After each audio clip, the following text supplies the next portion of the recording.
राधे राधे दोस्तों, सभी को जय श्री कृष्णा, सभी को राम राम दोस्तों।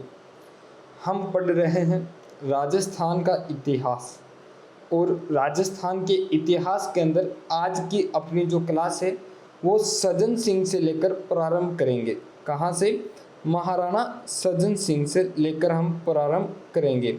हमने पिछली क्लास महाराणा शंभू सिंह तक पढ़ चुके थे। कहाँ तक दोस्तों? महाराणा शंभू सिंह तक अपन पढ़ चुके थे। आज हम सज्जन सिंह से प्रारंभ करेंगे। 1874 ईस्वी से लेकर ये क्लास चलेगी 1948 ईस्वी तक, यानी कि जो राजस्थान का इतिहास है जिसमें हम महाराणा सज्जन सिंह से महाराणा भूपाल सिंह यानी कि मेवाड़ का जो गुहिल वंश है वो आज हम समाप्त कर लेंगे इस क्लास के अंदर। तो महाराणा सज्जन सिंह से लेकर महाराणा भूपाल सिंह तक जो भी अपने प्रतियोगिता परीक्षा के अंदर महत्वपूर्ण बिंदु है उन बिंदु की हम चर्चा करते हुए आगे बढ़ेंगे दोस्तों। तो क्लास आपको समझ में आए, पसंद आए या आपको किसी बात को लेकर कोई डाउट हो, कोई आपकी मन की जिज्ञासा हो तो उसको लेकर आप कमेंट बॉक्स के अंदर कमेंट जरूर करें। क्लास अच्छी लगे तो लाइक करें, शेयर करें और क्या है, चैनल पर पहली बार हो तो चैनल को सब्सक्राइब जरूर करें। अब हम अपनी क्लास की ओर आगे बढ़ते दोस्तों। तो दोस्तों आज की जो अपनी क्लास है वो सज्जन सिंह जी से प्रारंभ होती है। सज्जन सिंह जी का शासनकाल दोस्तों ध्यान रखना 1874 ईस्वी से 1884 ईस्वी तक। ये क्या है दोस्तों? इनका सज्जन सिंह जी का शासनकाल है। और ध्यान रखना सज्जन सिंह जी शंभू सिंह जी के क्या है? उत्तराधिकारी हैं। क्या है? उत्तराधिकारी है। जब सज्जन सिंह जी शंभू सिंह जी के उत्तराधिकारी हैं लेकिन शंभू सिंह जी की क्या है? निसंतान मृत्यु होती है तो सज्जन सिंह जी को क्या है? गोद लिया गया था। तो सज्जन सिंह जी किनके पुत्र थे दोस्तों? तो ध्यान रखना ये बागोर ठिकाने के, कहाँ के? बागोर ठिकाने के शक्ति सिंह जी के पुत्र थे। यानी कि शक्ति सिंह जी के पुत्र कौन है? शंभू सिंह जी है। शक्ति सिंह जी के पुत्र सज्जन सिंह जी है दोस्तों। एक बिंदु तो ये कंप्लीट होता है। आगे बढ़े तो सज्जन सिंह जी के शासन काल के अंदर दोस्तों एक लॉर्ड लिटन थे। कौन थे? लॉर्ड लिटन। ये जो लॉर्ड लिटन है इन्होंने दोस्तों जो ब्रिटेन की महारानी है, इस ब्रिटेन की महारानी ने एक उपाधि धारण की थी। क्या की थी? एक उपाधि धारण की थी और वो उपाधि थी केसर ए हिंद की। लॉर्ड लिटन ने, ब्रिटेन महारानी ने जो उपाधि धारण की केसर ए हिंद, उस खुशी के अंदर दिल्ली के अंदर 1877 ईस्वी के अंदर क्या है? एक भव्य दरबार का आयोजन करता है। क्या करता है दोस्तों? भव्य दरबार का आयोजन करता है। मैं फिर से समझाता हूँ आपको, इस बिंदु को समझना दोस्तों कि एक ब्रिटेन की महारानी है जिसने एक उपाधि धारण की थी। क्या की थी दोस्तों? उपाधि धारण की और उस उपाधि का नाम है केसर ए हिंद। क्या है? केसर ए हिंद। इस उपाधि के धारण करने के कारण इसकी खुशी में लॉर्ड लिटन, जो कौन है दोस्तों? भारत के गवर्नर जनरल के हैं या भारत के वाइसराय के हैं, वो थे। उन्होंने क्या है 1877 ईस्वी के अंदर दिल्ली में एक भव्य दरबार का क्या है? आयोजन किया था। क्या किया था दोस्तों? एक आयोजन किया था। जब आयोजन किया इन्होंने तो इस आयोजन में शामिल होने के लिए सज्जन सिंह जी को भी क्या है? आमंत्रण मिला था। सज्जन सिंह जी क्या है? इस दरबार में शामिल होने के लिए दिल्ली गए थे और शामिल हुए थे दोस्तों, ध्यान रखना। ठीक है, आगे बढ़े तो आगे सज्जन सिंह जी के बारे में एक महत्वपूर्ण बिंदु हमें ये देखने को मिलता है कि इन्होंने एक सभा का गठन किया था। क्या किया था? एक सभा का गठन किया था। उस सभा का नाम है देश हितैषणी सभा। क्या नाम है? देश हितैषणी सभा, यानी कि देश के हित के बारे में सोचे, उस सभा का गठन किया था। जो मेवाड़ राज्य है, जो मेवाड़ देश है, इस देश के हित के बारे में क्या करें जो अपने देश के लिए अच्छा हो, अपने देश के नागरिकों के लिए अच्छा हो, उसके लिए इन्होंने एक सभा का गठन किया था। और उस सभा का जो गठन हुआ था वो हुआ था 2 जुलाई 1877 ईस्वी को। कब हुआ था ये? 2 जुलाई 1877 ईस्वी को देश हितैषणी सभा का गठन हुआ था दोस्तों। आगे बढ़े तो सज्जन सिंह जी ने, किसने? सज्जन सिंह जी ने एक नमक समझौता किया था अंग्रेजी सरकार के साथ, यानी कि सज्जन सिंह जी ने एक नमक समझौता किया था अंग्रेजों के साथ। और ये जो समझौता हुआ था ये हुआ था 14 फरवरी 1878 ईस्वी को। कब हुआ था? 1878 ईस्वी को सज्जन सिंह जी ने एक नमक समझौता किया था 14 फरवरी 1878 ईस्वी को। ठीक है, इतना सा ध्यान रखना। आगे बढ़े तो आगे हमें एक बिंदु और देखने को मिलता है, वो ये मिलता है कि सज्जन सिंह जी ने एक सभा का और गठन किया था। उस सभा का नाम था इल्जास सभा। क्या था? इल्जास सभा था। इस सभा का गठन श्यामल दास जी की सलाह पर किया था। श्यामल दास जी ने सज्जन सिंह जी को सलाह दी कि हमारे देश में, हमारे राज्य में, हमारे मेवाड़ के अंदर जो छोटे छोटे न्यायिक मामले हैं, जो आपस में छोटे छोटे लड़ाई झगड़े के मामले हैं, उनको न्याय देने के लिए, उन मामलों को सुलझाने के लिए हमें एक सभा का गठन करना चाहिए। हमें एक सभा बनानी चाहिए ताकि वो उन मामलों को सुलझा सके और उन तक वो मामला रहे, हमारे तक ना पहुँचे, ताकि हम क्या है आगे और अच्छा काम कर सके। हम उन मामलों के अंदर अपना समय बर्बाद ना करें, हम एक सभा बना दें। वो सभा क्या है? न्याय दे प्रजा को और उन मामलों को क्या है? एक न्याय देकर उन मामलों को सुलझाए। ये बात किसने कही? ये बात कही श्यामल दास जी ने। तो यानी कि छोटे न्यायिक मामलों को सुलझाने के लिए एक सभा का गठन किया था और वो सभा थी इल्जास सभा। और ये किन की सलाह पर बनी? तो ये जो सलाह थी इसको बनाने के लिए वो सलाह थी हमारे श्यामल दास जी की। श्यामल दास जी की सलाह पर क्या है? इल्जास सभा का गठन किया गया था। इस इल्जास सभा के अंदर कुल 15 सदस्य रखे गए थे। कि कितने सदस्य होंगे? 15 सदस्य होंगे इस इल्जास सभा के अंदर दोस्तों।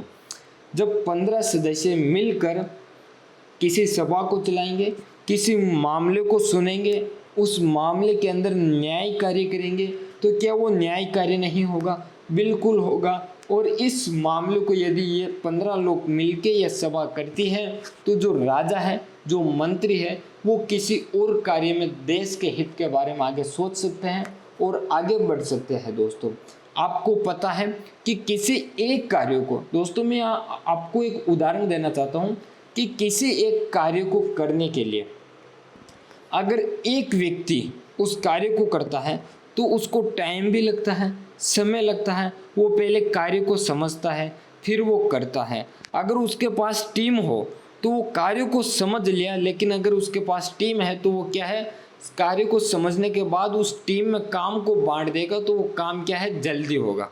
क्या होगा? जल्दी होगा। और आगे के काम के बारे में वो व्यक्ति सोच सकता है कि ये टीम ये काम करेगी, तब तक मुझे इसके बारे में ये सोचना है, विचार करना है, और वो कर सकती है। तो इसी प्रकार से सभा भी क्या है, ऐसा काम करती है और राजे क्या है, आगे अपने देश के हित के बारे में सोच सकते हैं। आगे बढ़े तो अगला अपना सज्जन सिंह जी का बिंदु आता है कि इन्होंने एक सभा का और गठन किया था। वो सभा थी महेंद्र राज सभा। इस महेंद्र राज सभा का जो गठन हुआ था वो हुआ था 20 अगस्त 1880 ईस्वी के अंदर। कब हुआ था गठन? 20 अगस्त 1880 ईस्वी में यह गठन हुआ था महेंद्र राज सभा का। और इस महेंद्र राज सभा का गठन करने का कारण था कि मेवाड़ के अंदर जो शासन प्रबंध है और जो न्याय कार्य है वो क्या है, सही ढंग से हो। जो शासन करने का जो प्रबंध है वो व्यवस्थित हो, सही तरीके से हो, उसमें कोई कमी ना रहे।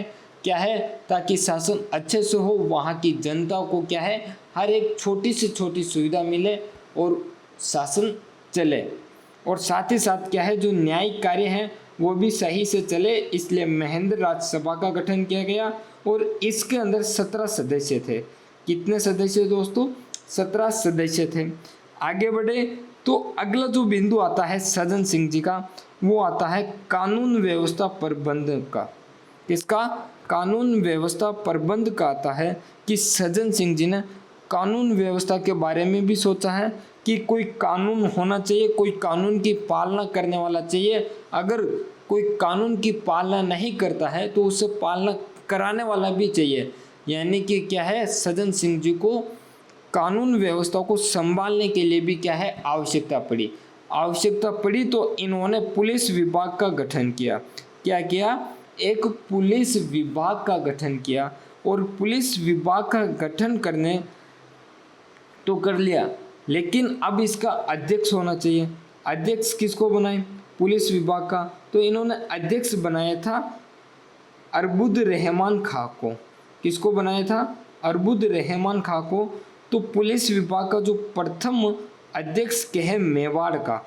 किसका? मेवाड़ का प्रथम पुलिस अधीक्षक जो था वो था अरबुद रहमान खां। अध्यक्ष को क्या कहा जाता है? पुलिस विभाग का पुलिस अधीक्षक कहा जाता है। और ये मेवाड़ का प्रथम पुलिस अधीक्षक था अरबुद रहमान खां दोस्तों। ठीक है, आगे बढ़े दोस्तों। आपको कहीं समझ में ना आए तो क्लास को थोड़ी सी पीछे करके देखें, ज़रूर समझ में आएगा। बहुत ही जल्द हम इसमें सुधार करने वाले हैं दोस्तों। क्लास के अंदर और भी नई तरीके से और क्लास लाने का प्रयास करेंगे। थोड़ा सा समय लग रहा है, चिंता ना करें। जब अब अपन लग चुके हैं तो इस काम को पूरा ज़रूर करेंगे और व्यवस्थित करेंगे। थोड़ा सा समय लग रहा है तो इस समय की कहीं ना कहीं हम पूर्ति जरूर करेंगे दोस्तों। सज्जन सिंह जी के शासन काल के अंदर ही मेवाड़ की पहली जनगणना प्रारंभ हुई थी। क्या हुई थी? मेवाड़ की पहली जनगणना प्रारंभ हुई थी। ये जनगणना 1881 ईस्वी के अंदर प्रारंभ हुई थी और इसे मेवाड़ की पहली जनगणना कहा जाता है। परीक्षा के अंदर यहाँ से प्रश्न ये निकल सकता है कि मेवाड़ की पहली जनगणना 1881 ईस्वी में हुई, वो उस समय मेवाड़ का शासक कौन था? मेवाड़ का उस समय शासक कौन था जब मेवाड़ की पहली जनगणना हुई थी? तो दोस्तों कौन था? सज्जन सिंह जी था। ध्यान रखना, सज्जन सिंह जी के शासन काल में ही क्या है, मेवाड़ की पहली जनगणना हुई थी। सज्जन सिंह जी के शासन काल में भू राजस्व बंदोबस्त शुरू हुआ था।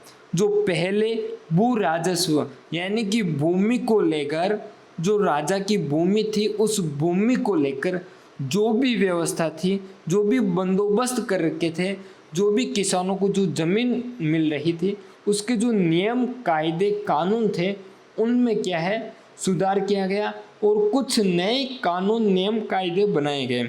और ये नए कानून कायदे नियम क्या है, शुरू हुए थे सज्जन सिंह जी के शासनकाल के अंदर। ठीक है, आगे बढ़े तो सज्जन सिंह जी ने दोस्तों एक अच्छा काम किया था। इन्होंने एक छापा खाना यानी कि एक छापने का कारखाना स्थापित किया था। क्या है? एक छापने का कारखाना स्थापित किया था और इस छापने के कारखाने को हम क्या है, सज्जन यंत्रालय के नाम से जानते हैं।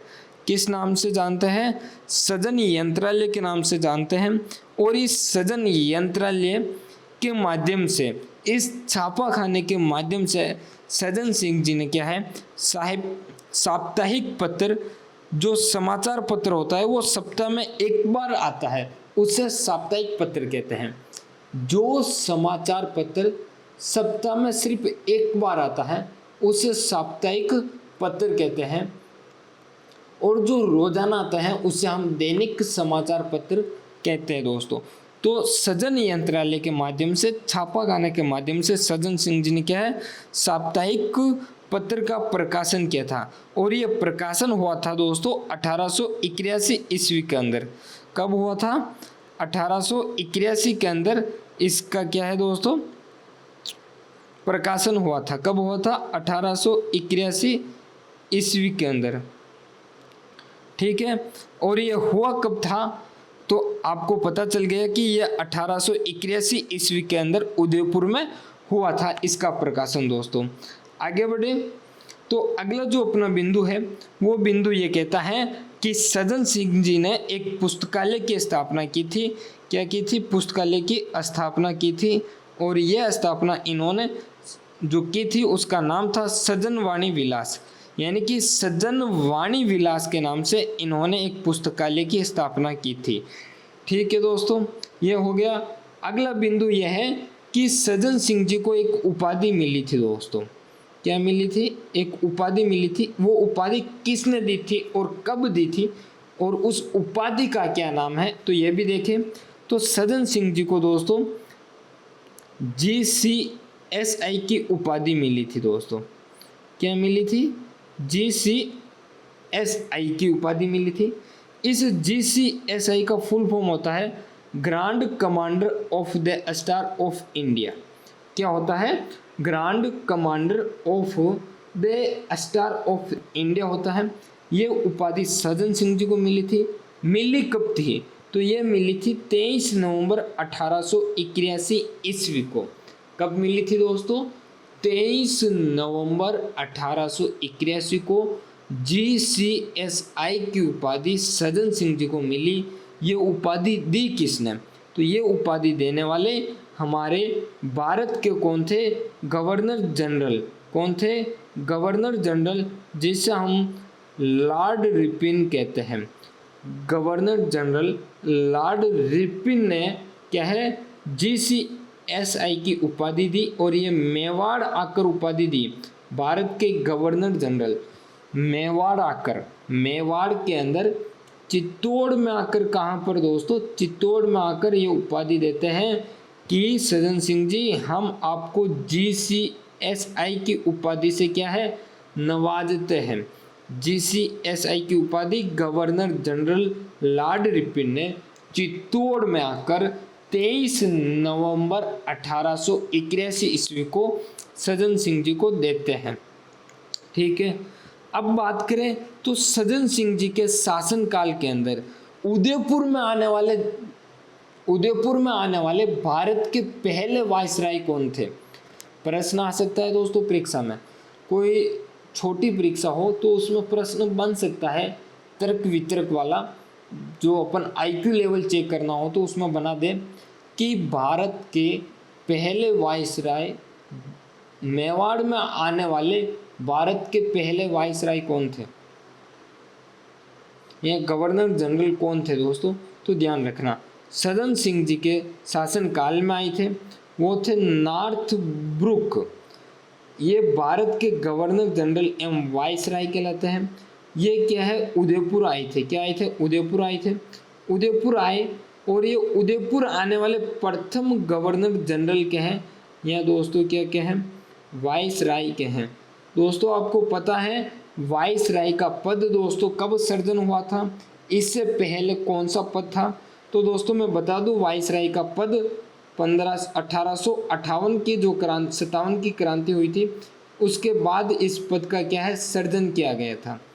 पहले गवर्नर जनरल था और वायसराय का पद 1858 से सृजन किया गया गवर्नर जनरल के स्थान पर दोस्तों। ठीक है, आगे बात करें तो सज्जन सिंह जी ने एक काम और अच्छा किया। इन्होंने मेवाड़ के अंदर जो शिक्षा व्यवस्था थी उस शिक्षा व्यवस्था के अंदर सुधार लाने के लिए, उस शिक्षा व्यवस्था में बदलाव लाने के लिए, उस शिक्षा व्यवस्था को पूरे मेवाड़ के अंदर संचालित करने के लिए, सही ढंग से संचालित करने के लिए इन्होंने एक कमेटी की स्थापना की। उस कमेटी का नाम है एजुकेशन कमेटी। क्या है? Education committee. तो सज्जन सिंह जी ने एजुकेशन कमेटी की स्थापना की थी और इस कमेटी का जो उद्देश्य था वो ये था कि राज्य में शिक्षा क्या है? सुव्यवस्थित संचालित हो। तो आप इतना ध्यान रखना कि सज्जन सिंह जी के शासनकाल में एजुकेशन कमेटी की स्थापना हुई थी। ठीक है, आगे बात करें तो सज्जन सिंह जी ने 2 निर्माण कार्य करवाए हैं और दोनों निर्माण कार्य यह है अस्पताल को लेकर हॉस्पिटल को लेकर इन्होंने अपने नाम से तो दोस्तों सदन अस्पताल का निर्माण करवाया। सज्जन सिंह जी ने कहा कि मेरे नाम से एक हॉस्पिटल होना चाहिए और उस हॉस्पिटल का नाम क्या होना चाहिए, सदन अस्पताल। ठीक है, सदन अस्पताल बनाया गया मेवाड़ में। इन्होंने कहा कि हमारे संबंध ब्रिटिश सरकार से अच्छे हैं, तो उनके ब्रिटिश सरकार के एक अधिकारी हैं, उनका नाम है कर्नल वाल्टर। इस कर्नल वाल्टर के नाम से भी एक अस्पताल होना चाहिए, तो उन्होंने एक अस्पताल का निर्माण करवाया। इन्होंने कहा कि सामान्य अस्पताल तो मेरे नाम से हो गया, इनके नाम से मैं जनाना अस्पताल बनाऊंगा। क्या बनाऊंगा? जनाना अस्पताल, जहाँ पर क्या है बच्चों का जन्म होता है, उस अस्पताल को जनाना अस्पताल कहा जाता है। तो इन्होंने कर्नल वाल्टर के नाम से क्या है, वाल्टर जनाना अस्पताल का निर्माण करवाया। तो अब आप देख सकते हो सज्जन सिंह जी के बारे में कि सदन अस्पताल कर्नल वाल्टर के नाम से वाल्टर जनाना अस्पताल का निर्माण करवाया। आगे बढ़े दोस्तों, तो आगे इनके बारे में हमें देखने को मिलता है कि सज्जन सिंह जी ने क्या है दोस्तों, एक सज्जन निवास महल का निर्माण करवाया। ये आप देख रहे हो दोस्तों, सज्जन निवास महल, क्या नाम है इसका, सज्जन निवास महल दोस्तों, सज्जन निवास महल। और ये जो आप पहाड़ी देख रहे हो दोस्तों, ये पहाड़ी, इस पहाड़ी का नाम है बांसदरा पहाड़ी। क्या नाम है? बांसदरा पहाड़ी। क्या नाम है दोस्तों इस पहाड़ी का नाम? बांसदरा पहाड़ी है। इस पहाड़ी के पास में दोस्तों एक झील है, उस झील का नाम क्या है, पिछोला झील है। ठीक है दोस्तों, तो सज्जन सिंह जी ने दोस्तों क्या है, सज्जन निवास महल का बांसदरा पहाड़ी पर क्या है, निर्माण करवाया। बांसदरा पहाड़ी पर इन्होंने निर्माण करवाया। और ये जो सज्जन निवास महल है वो पिछोला झील के किनारे स्थित है दोस्तों, ध्यान रखना। इस सज्जन निवास महल का निर्माण प्रारंभ तो सज्जन सिंह जी ने करवाया था, और इसका जो पूर्ण निर्माण है, पूर्ण निर्माण वो हमारे करने वाले व्यक्ति का नाम है फतेह सिंह जी। इस सज्जन निवास महल का पूर्ण निर्माण या निर्माण पूर्ण कहें तो फतेह सिंह जी ने करवाया था। इसके उपनाम की बात करूं, क्या है, इस सज्जन निवास महल के उपनाम की बात करूं तो सज्जनगढ़ पैलेस कहा जाता है। इसे उदयपुर की मुकुटमणि कहा जाता है, क्योंकि उदयपुर के अंदर सबसे ऊंचे पहाड़ पर स्थित है। और आपको पता है कि एक व्यक्ति जब अपने सिर पर मुकुट पहनता है, और वो मुकुट कहाँ पर रहता है, सिर पर रहता है, यानी कि शरीर के ऊपरी भाग पर रहता है, तो हम क्या कहते हैं, मुकुट कहते हैं उसे। उसी प्रकार से ये जो सज्जन निवास महल है पहाड़ी पर, ऊंची पहाड़ी पर स्थित है, इसीलिए इसे उदयपुर की मुकुटमणि कहा गया है। इसे वाणी विलास महल भी कहते हैं। इसे दोस्तों मानसून पैलेस भी कहा जाता है। क्या कहा जाता है? Monsoon palace. यदि इस भवन, इस महल के अंदर आप स्थित होकर मानसून का पता लगाना चाहते हो तो भी लग जाता है। जब मानसून में परिवर्तन होता है, ये इतनी ऊंचाई पर है कि यहाँ से हमें अनुभव हो जाता है कि अब मानसून ये है, बदलाव होने वाला है, ये होने वाला है, बारिश आएगी या नहीं आएगी, इसका पता ऐसे हम लगा सकते हैं। आगे बढ़े दोस्तों, तो सज्जन सिंह जी के बारे में महत्वपूर्ण अब 3-4 बिंदु और है, देख लेते हैं अपन। सज्जन सिंह जी शासनकाल 1874 से 1884 ईस्वी तक। दोस्तों थोड़ा सा हो सकता है आपके लिए कठिन होगा मेरा पढ़ाने का तरीका, क्योंकि मैं बीच में कोई ना तो शायरी करता हूँ, ना कोई हास्य चुटकुला सुनाता हूँ, क्योंकि ना मुझे कोई हास्य चुटकुले सुनाने का शौक़ है, ना शायरी सुनाने का शौक़ है। हाँ, मैं काम की बात करता हूँ, जो अपने लिए महत्वपूर्ण है उसी की बात करता हूँ। आज का दौर ये चल रहा है कि जो हास्य की बात करता है, जो शायरी की बात करता है, वहाँ भीड़ ज़्यादा लगती है, लेकिन जहाँ फ़ायदा हो वहाँ ना तो कोई हास्य की बात होनी चाहिए, ना ही क्या है कोई शायरी की बात होनी चाहिए। अपना मकसद एक है कि प्रतियोगी परीक्षा में सफल हो, उसके लिए बिना समय गंवाए महत्वपूर्ण बात करें तो क्या है, हम अपने लक्ष्य तक पहुंच सके दोस्तों। तो सज्जन सिंह जी के शासनकाल के अंदर स्वामी दयानंद सरस्वती उदयपुर आए थे। क्या है, इनके शासनकाल के अंदर, इनके शासनकाल के अंदर स्वामी दयानंद सरस्वती जी उदयपुर आए थे। इन्होंने उदयपुर के अंदर सत्य प्रकाश ग्रंथ की रचना की थी। अब यहाँ से दो बिंदु ध्यान रखना है कि स्वामी दयानंद सरस्वती उदयपुर आए तो किन के शासनकाल में आए, सज्जन सिंह जी के शासनकाल में आए। स्वामी दयानंद सरस्वती ने उदयपुर के अंदर कौन से ग्रंथ की रचना की, सत्यार्थ प्रकाश ग्रंथ की रचना की। अगर प्रश्न आ जाए कि सत्यार्थ प्रकाश ग्रंथ की रचना स्वामी दयानंद सरस्वती ने किनके शासन काल में की, तो सज्जन सिंह जी के। और कहाँ की, तो उदयपुर में की। इतना आप ध्यान रखना। सज्जन सिंह जी ने दोस्तों एक सभा है परोपकारिणी सभा दोस्तों। ये जो सभा है ये आर्य समाज की सभा है। किसकी, इस समाज की यह सभा है परोपकारिणी सभा। इस सभा के क्या है, इस सभा के सभापति बने थे सज्जन सिंह जी। अब ध्यान रखना कि आर्य समाज की जो परोपकारिणी सभा है, उस परोपकारिणी सभा के सभापति सज्जन सिंह जी बने। और ये जो सभापति बने वो बने थे स्वामी दयानंद सरस्वती के क्या है, कहने पर बने थे। उनके जो भाव थे, उन भावों को, उन विचारों को सुनने के बाद क्या है, ये आर्य समाज की परोपकारिणी सभा के सभापति बने थे दोस्तों। आगे बात करें तो सज्जन सिंह जी के दरबार के अंदर एक श्यामल दास नाम का व्यक्ति था।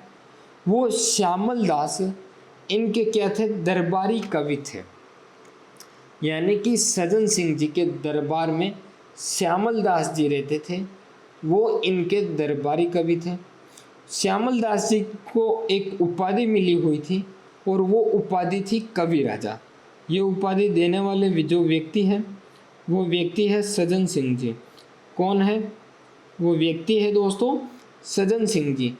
सज्जन सिंह जी ने कवि राजा के नाम से श्यामल दास को पुकारा था और पुकारते थे।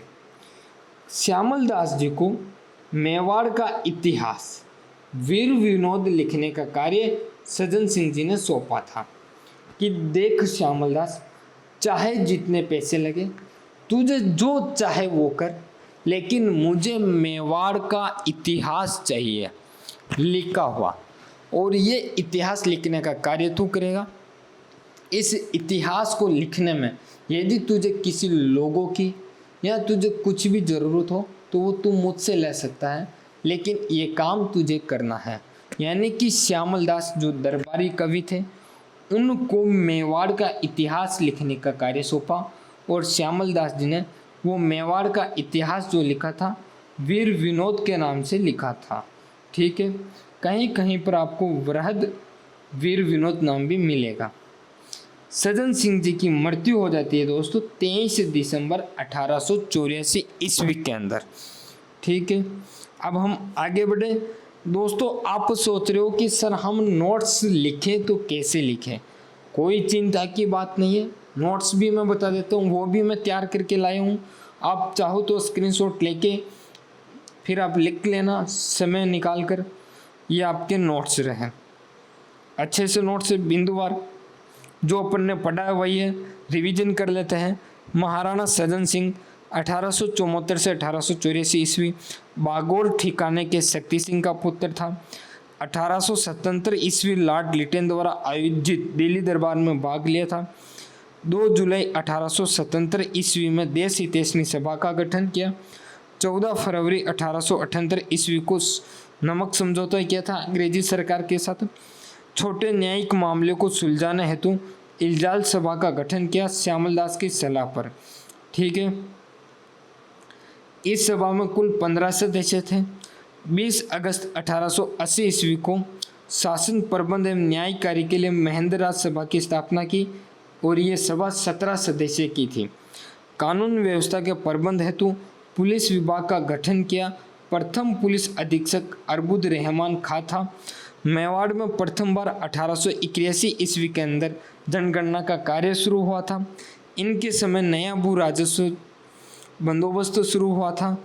1881 ईस्वी में उदयपुर के अंदर सजन यंत्रालय का छापाखाना स्थापित कर इन्होंने सजन कीर्ति सुधारक नामक साप्ताहिक पत्र का प्रकाशन किया था दोस्तों। किसका? सजन कीर्ति सुधारक नामक साप्ताहिक पत्र का प्रकाशन किया था। ठीक है, ध्यान रखना ये बिंदु अपने रह गया था अंदर। ये मेवाड़ का क्या था? प्रथम समाचार पत्र था दोस्तों। इन्होंने सजन वाणी विलास नामक पुस्तकालय की स्थापना की थी। 23 नवंबर 1881 ईस्वी को गवर्नर जनरल लॉर्ड रिपन ने मेवाड़ आकर महाराणा को GCSI की क्या है उपाधि दी थी। भारत के गवर्नर जनरल एवं वायसराय नॉर्थब्रुक इनके शासनकाल में उदयपुर आए। उदयपुर आने वाले प्रथम गवर्नर जनरल थे। राज्य में शिक्षा की सुव्यवस्था के लिए एजुकेशन कमेटी की क्या है स्थापना की थी। इन्होंने अपने नाम से सजन अस्पताल और कर्नल वाल्टर के नाम से वाल्टर जनाना अस्पताल का निर्माण करवाया था। इन्होंने बांसदरा पहाड़ी पर सजन निवास महल का क्या है निर्माण करवाया था। आगे बढ़े तो सजन निवास महल का पूर्ण निर्माण फतेह सिंह ने करवाया था। उसके उपनाम है सजनगढ़ पैलेस, उदयपुर की मुकुटमणि वाणी विलास महल, मानसून पैलेस, पिछोला झील के किनारे स्थित है। स्वामी दयानंद सरस्वती इन्हीं के शासनकाल में उदयपुर आए थे। स्वामी दयानंद सरस्वती ने सत्यार्थ प्रकाश ग्रंथ की रचना उदयपुर में की थी। आर्य समाज की परोपकारिणी सभा के सभापति सजन सिंह बने थे। इनके दरबारी कवि श्यामल दास जी ने सजन सिंह ने कवि राजा की उपाधि दी थी। महाराणा सजन सिंह ने श्यामल दास को मेवाड़ का इतिहास वीर विनोद लिखने के लिए आज्ञा दी थी। 23 दिसंबर 1884 ईस्वी को क्या है सजन सिंह जी की मृत्यु हो जाती है। ये अपने सजन सिंह जी यहाँ पर कंप्लीट होते हैं दोस्तों। आगे बढ़ी, आगे है हमारे फतेह सिंह जी। कौन है? फतेह सिंह जी हैं। ये फतेह सिंह जी किनके उत्तराधिकारी थे? ये सजन सिंह जी के उत्तराधिकारी थे। किसके? सजन सिंह जी के उत्तराधिकारी थे, उत्तराधिकारी। लेकिन ये सजन सिंह जी के बेटे नहीं थे, ये थे। पहले इनके शासनकाल की बात कर लूँ तो इनका जो शासनकाल था 1884 से 1930 ईस्वी तक था। ये थे दोस्तों शिवराती या फिर दोस्तों क्या है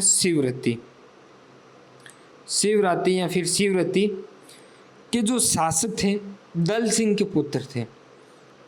ये किनके पुत्र? शिवराती के दल सिंह के पुत्र थे।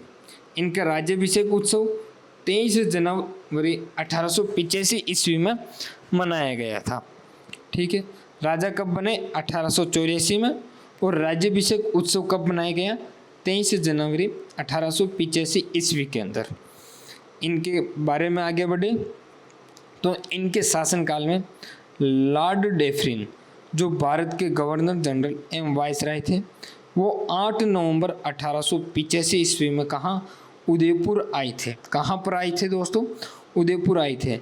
यानी कि फतेह सिंह जी के शासनकाल में लॉर्ड डेफरिन गवर्नर जनरल या वायसराय के हैं, वो उदयपुर आए थे।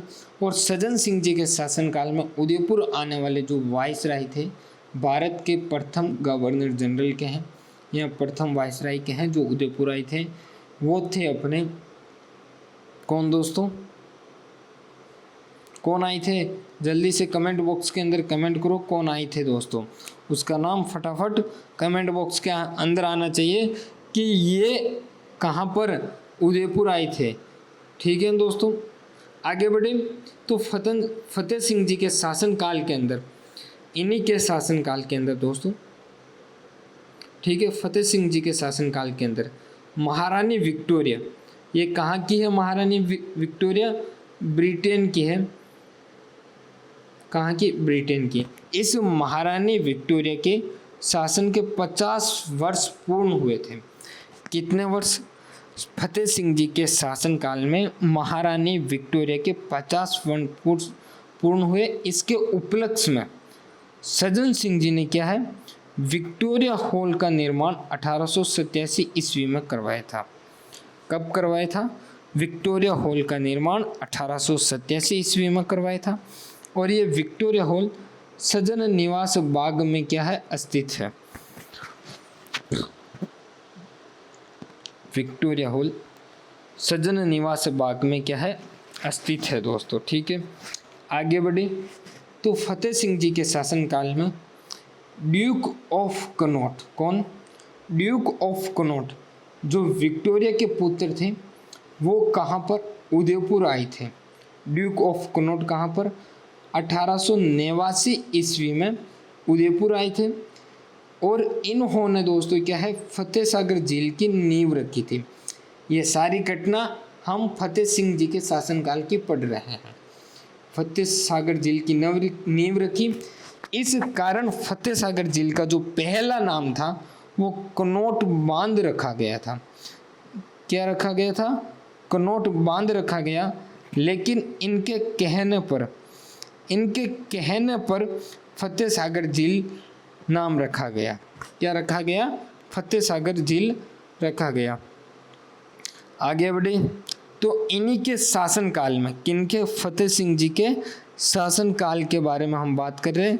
जो भी घटना देख रहे हैं वो सारी की सारी फतेह सिंह जी के शासनकाल की हैं। इनके शासनकाल के अंदर मेवाड़ में वाल्टर कृत राजपूत हितकारिणी सभा की स्थापना की गई। यह स्थापना हुई थी 1889 ईस्वी के अंदर। कब हुई थी दोस्तों? 1889 ईस्वी के अंदर हुई थी। इस सभा के माध्यम से राजपूतों में बहुविवाह और जो बाल विवाह और इन विवाहों के अंदर जो फिजूल खर्चे होते हैं उन सभी पर क्या है, हमारे सज्जन सिंह जी ने रोक लगा दी। क्या लगा दी? रोक लगा दी। फतेह सिंह जी ने वाल्टर के कहने पर क्या है, मेवाड़ में वाल्टर कृत राजपूत हितकारिणी सभा की स्थापना 1889 ईस्वी में की। और इस सभा के माध्यम से राजपूतों में बहुविवाह, बाल विवाह एवं इन विवाहों के अंदर जो फिजूल खर्ची की जाती है उन सभी पर क्या है, रोक लगाई थी। आगे बढ़े तो फतेह सिंह जी के शासनकाल के अंदर एक अकाल पड़ा था, उसे हम छप्पनिया अकाल कहते हैं। क्या कहते हैं? छप्पनिया अकाल कहते हैं, या उसे भीष्म अकाल कहते हैं। पड़ा कौन सा अकाल था? भीष्म अकाल। और इसे छप्पनिया अकाल क्यों कहा जाता है?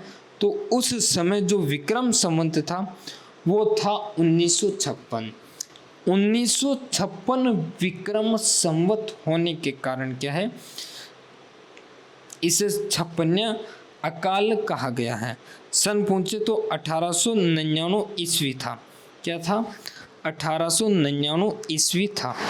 आगे बात करें तो फतेह सिंह जी के शासनकाल के अंदर 2 महामारी फैली थी। कितनी? 2 भयंकर महामारी फैली थी। भयंकर, ठीक है दोस्तों, 2 भयंकर महामारी फैली थी। पहली महामारी थी प्लेग महामारी। कौन सी? प्लेग महामारी।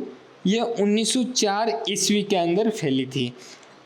और दूसरी जो महामारी है वो है इन्फ्लुएंजा महामारी।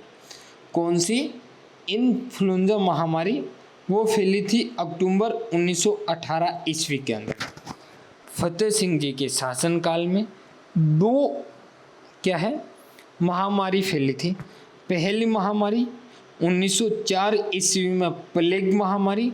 दूसरी जो फैली थी वो फैली थी अक्टूबर 1918 ईस्वी में, इन्फ्लुएंजा महामारी फैली थी। दोस्तों आप इतना सा ध्यान रखना। आगे बढ़े फतेह सिंह जी के शासनकाल की घटना और देखें तो इनके शासनकाल के अंदर लॉर्ड कर्जन जो वाइसराय थे, इन्होंने दिल्ली के अंदर एक भव्य दरबार का आयोजन किया था।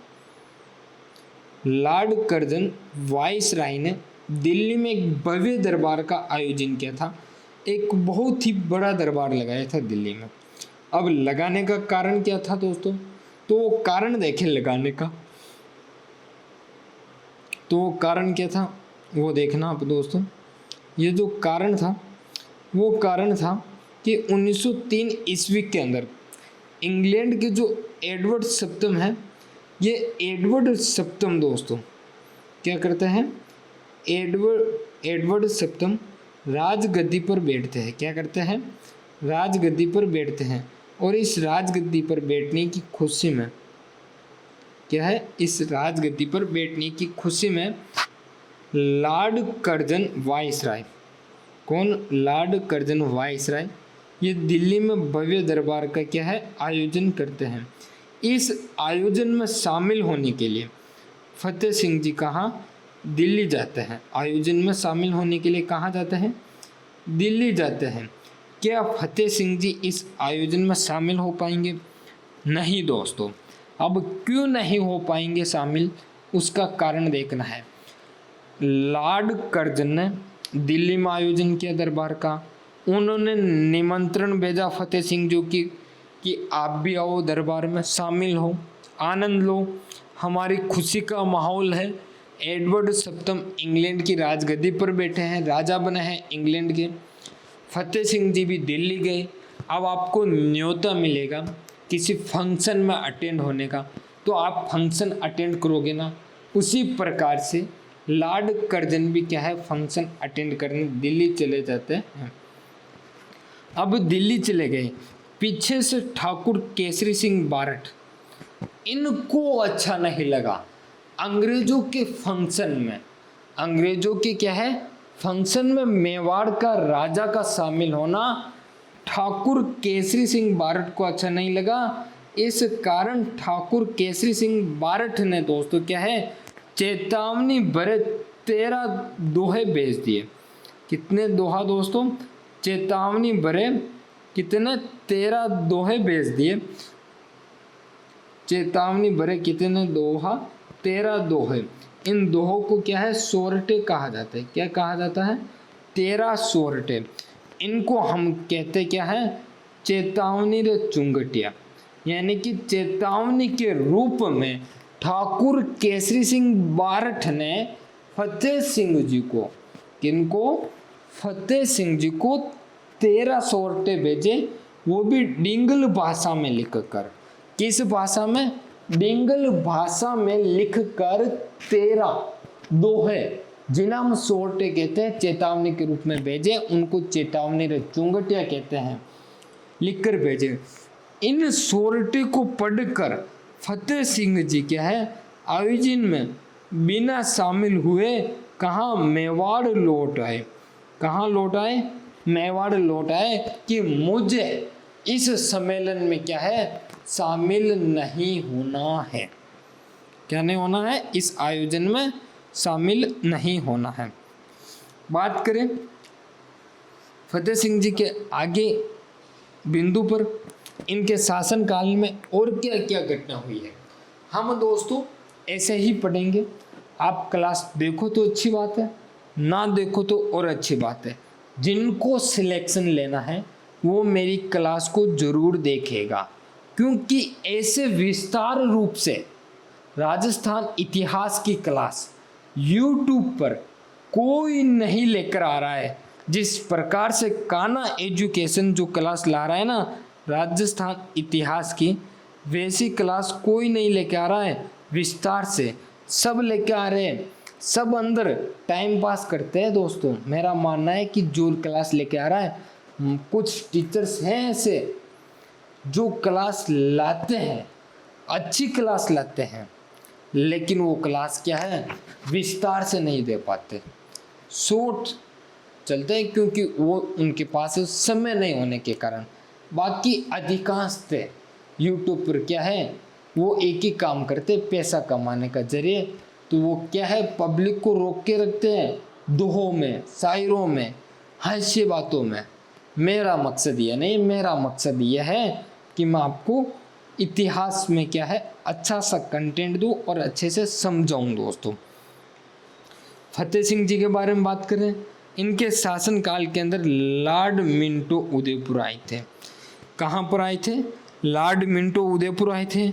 इनके उदयपुर आने के आगमन पर उदयपुर के महलों में मिंटो दरबार हॉल का निर्माण किया गया। तो आपको ध्यान रखना है, मिंटो दरबार हॉल का निर्माण किनके शासनकाल में हुआ दोस्तों? तो जो शासनकाल था वो था फतेह सिंह जी का। फतेह सिंह जी के शासनकाल में क्या है, मिंटो दरबार हॉल का निर्माण हुआ था। फतेह सिंह जी के शासनकाल के अंदर जॉर्ज पंचम 1911 ईस्वी में भारत आए थे, और भारत आने के कारण इसकी खुशी में भारत के वायसराय ने दिल्ली दरबार का आयोजन किया था। इस दिल्ली दरबार के आयोजन में फतेह सिंह जी दोबारा दिल्ली गए थे, दिल्ली में शामिल होने के लिए, आयोजन में शामिल होने के लिए, लेकिन दिल्ली पहुंचे पर बिना शामिल हुए लौट आए। लेकिन इस बार ये दिल्ली पहुंचे थे ना, तभी इन्होंने जॉर्ज पंचम से क्या है, दिल्ली स्टेशन पर, कहाँ पर, दिल्ली स्टेशन पर जॉर्ज पंचम से क्या है, मुलाकात कर ली थी। क्या कर ली थी? मुलाकात करके लौट आए थे। उनके दरबार में शामिल नहीं हुए, लेकिन दिल्ली स्टेशन पर क्या है, जॉर्ज पंचम से इन्होंने फतेह सिंह जी ने मुलाकात की थी। आगे बढ़े,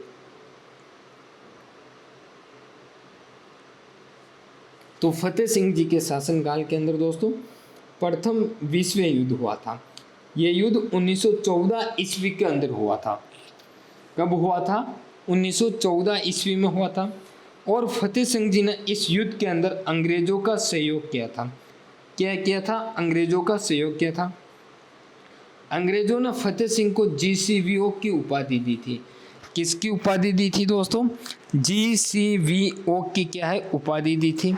और इस GCVO को हम grand cross of the royal Victorian order कहते हैं। क्या कहते हैं? Grand cross of the royal Victorian order. यहाँ से आपको इतना ध्यान रखना कि प्रथम विश्व युद्ध के अंदर फतेह सिंह जी ने अंग्रेजों का सहयोग किया था। इस कारण अंग्रेजों ने फतेह सिंह जी को GCVO grand cross of the royal Victorian order की क्या है, उपाधि दी थी। ठीक है। इसी प्रथम विश्व युद्ध के दौरान हमारे फतेह सिंह जी ने मेवाड़ा लांसर्स एक सैन्य टुकड़ी का क्या है, गठन किया था।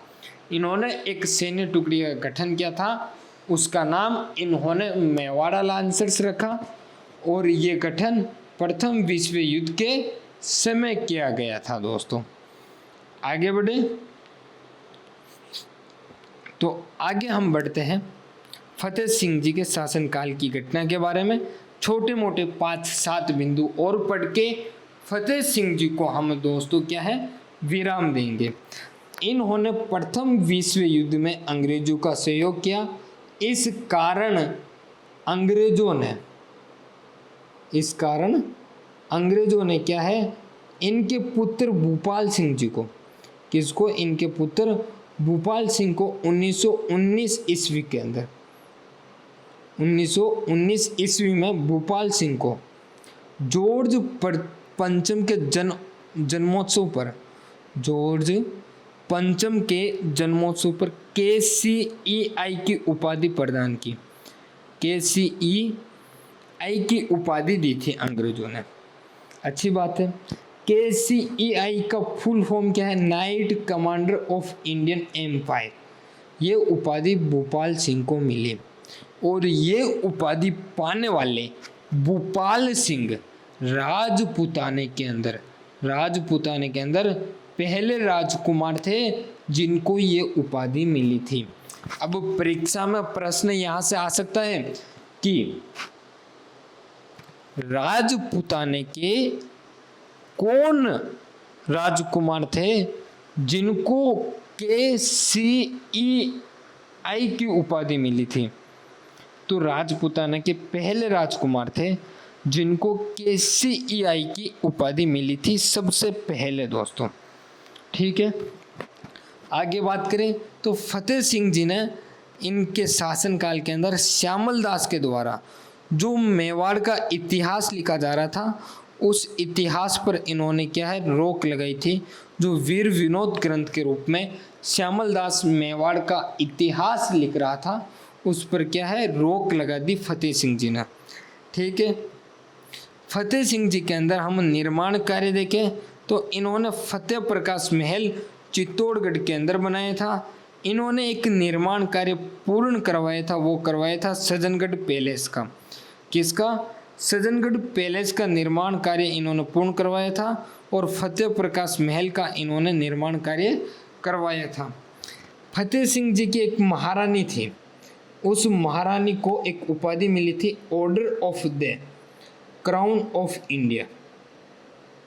Order of the crown of India की क्या है उपाधि मिली थी फतेह सिंह जी की महारानी को। मेवाड़ के पहले महाराणा जिन्होंने केवल एक विवाह किया था। फतेह सिंह जी मेवाड़ के क्या थे? एकमात्र ऐसे महाराणा जिन्होंने केवल एक विवाह किया।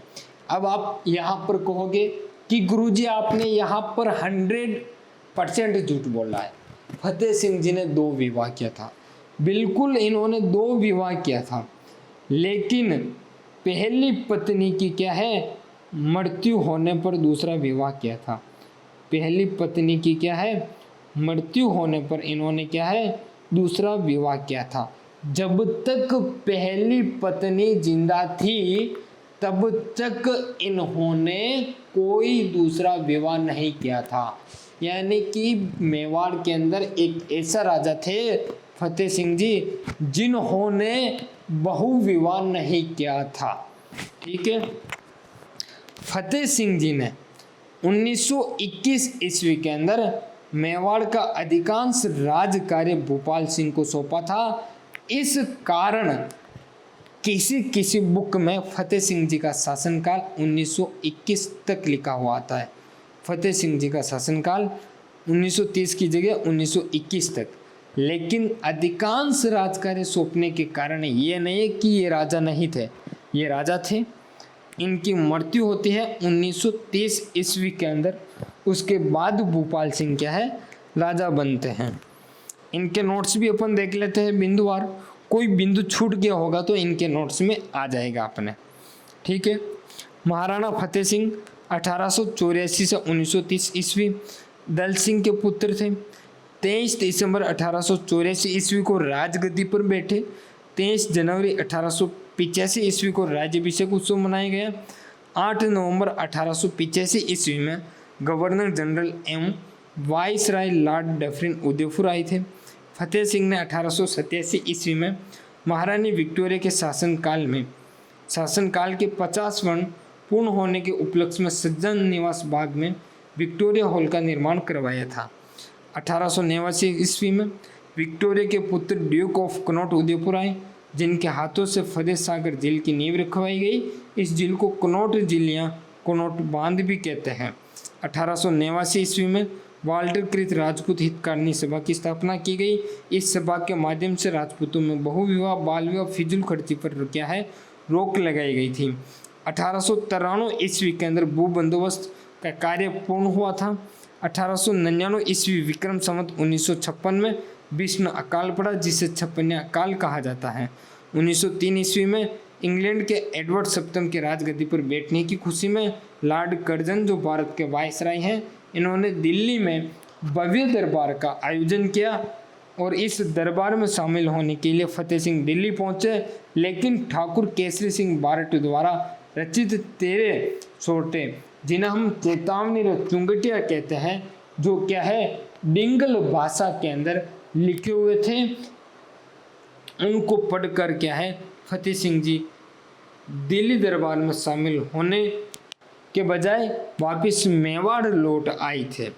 इनके शासनकाल में 1904 ईस्वी में प्लेग महामारी, अक्टूबर 1918 में इन्फ्लुएंजा महामारी फैली थी। फतेह सिंह जी के शासनकाल में लॉर्ड मिंटो वायसराय उदयपुर आए। इनके आगमन पर उदयपुर महलों में मिंटो दरबार हॉल का निर्माण करवाया गया था। दोस्तों आगे इनके बारे में 4-5 लाइनें और है, देख लेते हैं। 1911 ईस्वी में जॉर्ज पंचम के भारत आने पर दिल्ली के वायसराय द्वारा भव्य दरबार का आयोजन किया गया। इस दरबार में शामिल होने के लिए फतेह सिंह जी दिल्ली पहुंचे, लेकिन दरबार में शामिल हुए बिना लौट आए। लेकिन दिल्ली स्टेशन पर क्या है, जॉर्ज पंचम से मिलकर आए थे। 1914 ईस्वी में प्रथम विश्व युद्ध में अंग्रेजों का सहयोग किया। इस कारण अंग्रेजों ने फतेह सिंह जी को GCVO की उपाधि दी और प्रथम विश्व युद्ध के समय फतेह सिंह ने एक सैन्य टुकड़ी जिसका नाम है मेवाड़ा लांसर्स का गठन किया था। प्रथम विश्व युद्ध में अंग्रेजों का सहयोग करने के कारण इनके राजकुमार भूपाल सिंह को 1919 ईस्वी में जॉर्ज पंचम के जन्मोत्सव पर KCEI की क्या है उपाधि मिली थी। KCEI का फुल फॉर्म होता है knight commander of Indian empire. इस उपाधि को राजपूताना में पाने वाले पहले राजकुमार थे। ठीक है, कवि राजा श्यामल दास के ग्रंथ वीर विनोद पर फतेह सिंह जी ने रोक लगाई थी। इनके शासन काल के अंदर क्या है, बिजोले किसान आंदोलन शुरू हुआ था, ये बिंदु अपने छूट गया था। फतेह प्रकाश महल चित्तौड़गढ़ के अंदर निर्माण करवाया। सज्जनगढ़ पैलेस का निर्माण पूर्ण करवाया। फतेह सिंह की महारानी को order of the crown of India की उपाधि मिली थी। मेवाड़ के प्रथम महाराणा जिन्होंने केवल एक विवाह किया था, यानी कि इन्होंने क्या है बहुविवाह नहीं किया था, बहुविवाह नहीं किया था। 1921 ईस्वी में फतेह सिंह ने मेवाड़ का अधिकांश राजकार्य भूपाल सिंह को सौंपा था। 1930 ईस्वी में फतेह सिंह जी की क्या है दोस्तों मृत्यु हो जाती है। अब हम आगे बढ़ते हैं।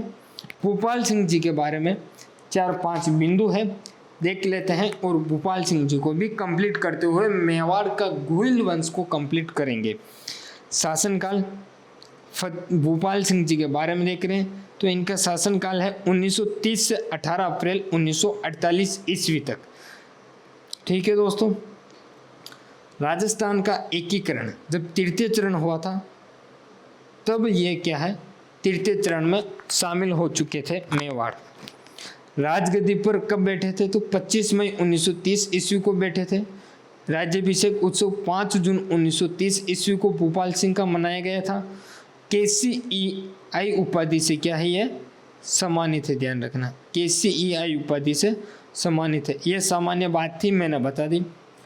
इनके बारे में बताऊं तो इनके बारे में जो आंदोलन हुए हैं भूपाल सिंह जी के समय शासनकाल में जो आंदोलन हुए हैं वो आंदोलन ध्यान रखना, बिजोले किसान आंदोलन हुआ था, बेंगू किसान आंदोलन हुआ था और मेवाड़ प्रजामंडल आंदोलन हुए थे। 3 मोटे रूप से क्या है आंदोलन हुए थे, ध्यान रखना। भूपाल सिंह जी मेवाड़ के अंतिम शासक थे। इसके बाद क्या है राजस्थान का एकीकरण हो चुका था, तृतीय चरण में ये शामिल हो चुके थे राजस्थान एकीकरण में। एकीकरण के समय मेवाड़ के शासक कहलाने वाले भूपाल सिंह है। 18 अप्रैल 1948 को एकीकरण पर हस्ताक्षर कर संयुक्त राजस्थान के क्या है राज्य प्रमुख बने थे और ये तृतीय चरण के अंदर हुआ था। ठीक है, और भूपाल सिंह एकमात्र महाराज प्रमुख पद पर क्या है बने रहे। ठीक है, भूपाल सिंह जी एकमात्र महाराज प्रमुख पद पर क्या है बने रहे थे। ये रहे अपने भूपाल सिंह जी दोस्तों, ये अपने भूपाल सिंह जी का नोट्स दोस्तों।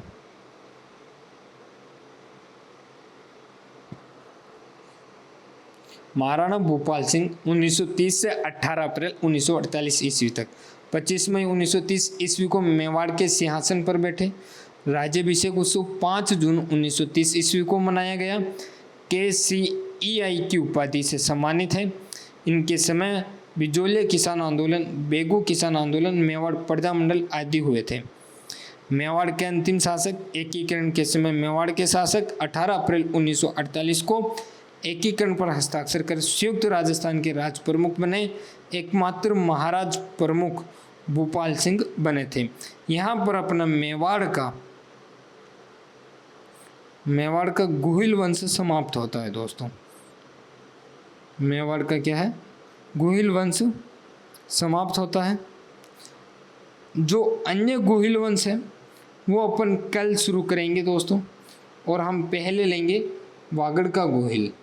कौन सा? वागड़ का गोहिल लेंगे दोस्तों। दोस्तों क्लास पसंद आई हो तो क्लास को लाइक, शेयर और सब्सक्राइब जरूर करें। धन्यवाद आप सभी का दोस्तों। जय श्री कृष्णा, राधे राधे दोस्तों।